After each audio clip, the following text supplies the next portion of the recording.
بہت وقت پہلے کی بات ہے، ایک جگہ پر ایک بڑا سیب کا درخت تھا اور ہر دن ایک بچہ وہاں آ کر کھیلتا تھا۔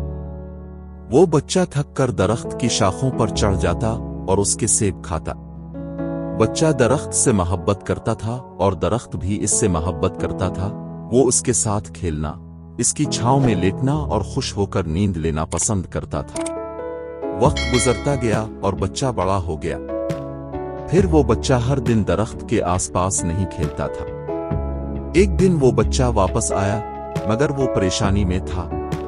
میرے ساتھ کھیلو، درخت نے کہا۔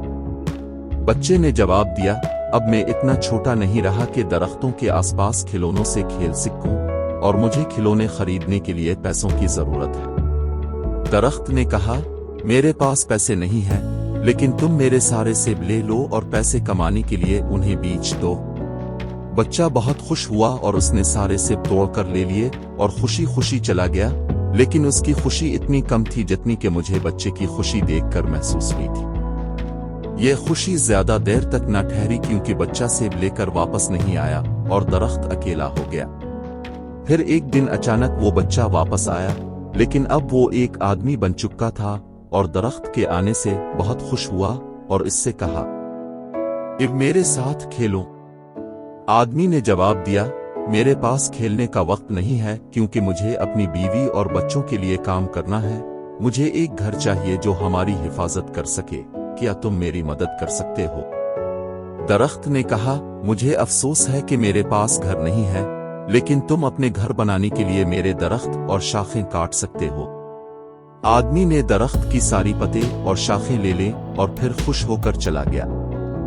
جیسے ہی وہ پہلے سیب لے کر چلا گیا، درخت کو خوشی ہوئی اور پھر وہ ایک بار پھر غائب ہو گیا۔ درخت اکیلا ہو گیا اور پھر وہ کئی دنوں تک اکیلا رہا۔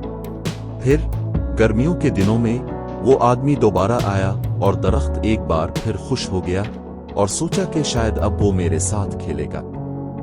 اب میرے ساتھ کھیلوں، درخت نے کہا۔ آدمی نے درخت سے کہا، اب میں بوڑھا ہو چکا ہوں اور سمندر میں کشتی چلانا چاہتا ہوں تاکہ کسی پرسکون جگہ جا سکوں، کیا تم مجھے کشتی دے سکتے ہو؟ درخت نے کہا، میرا تنے لے لو اور اس سے کشتی بنا لو تاکہ تم اس پر جا کر خوش رہ سکو۔ تو اس آدمی نے درخت کا تنے کاٹ لیا اور اس سے کشتی بنائی۔ پھر وہ آدمی کشتی میں بیٹھ کر چلا گیا۔ کافی دیر بعد وہ آدمی واپس آیا اور درخت کو دیکھا۔ مجھے افسوس ہے بیٹے کہ اب میرے پاس تمہیں دینے کے لیے کچھ نہیں ہے، اب میرے پاس سیب بھی نہیں ہے۔ آدمی نے کہا، کوئی بات نہیں، اب میرے پاس سیب کاٹنے کے دانت بھی نہیں ہے، اب میرے پاس درخت پر چڑھنے کی طاقت بھی نہیں ہے۔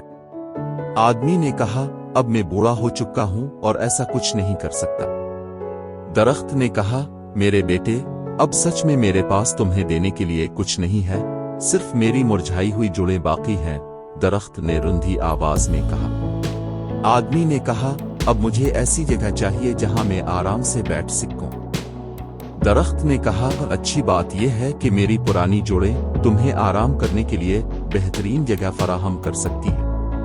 میرے پاس بیٹھو تاکہ تم آرام کر سکو، درخت نے کہا۔ تو وہ آدمی درخت کے پاس بیٹھ گیا اور درخت ایک بار پھر خوش ہو گیا، مسکرایا اور اس کی آنکھوں میں آنسو بھر آئے۔ کیا تم جانتے ہو کہ یہ درخت کیا ہے؟ یہ درخت تمہارے والدین ہے۔ اپنے والدین کی قربانیوں کی قدر کرو۔ تم کبھی بھی ان کے حقوق کو پورا نہیں کر سکتے، لیکن ان کی اچھی طرح سے خدمت کرو اور ان کا خیال رکھو تاکہ تمہارا دنیا اور آخرت دونوں روشن ہو سکے، اللہ کی مرضی سے۔